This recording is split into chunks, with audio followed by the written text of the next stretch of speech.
Ito mga kabirso. Yan o. Yung kita ba sa camera? Yan. Yung may positive, yan positive yan. Ito naman sa kabilang dulo ay negative yan.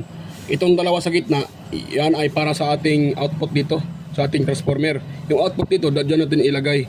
Itong dalawang dito, ito na natin ang ating output, input. Yan. Dito tayo mag-i-in. Yung dalawang to, galing sa transformer natin. Yung output ng transformer, dito yan mag-i-in sa dalawang sa gitna. Itong pinakadulo, itong may tipyas dito, ito ay positive yan. Ito naman sa kabila, negative. So, doon tayo mag-in ng mga kabirsa. Itong ating kapasitor naman, yan o.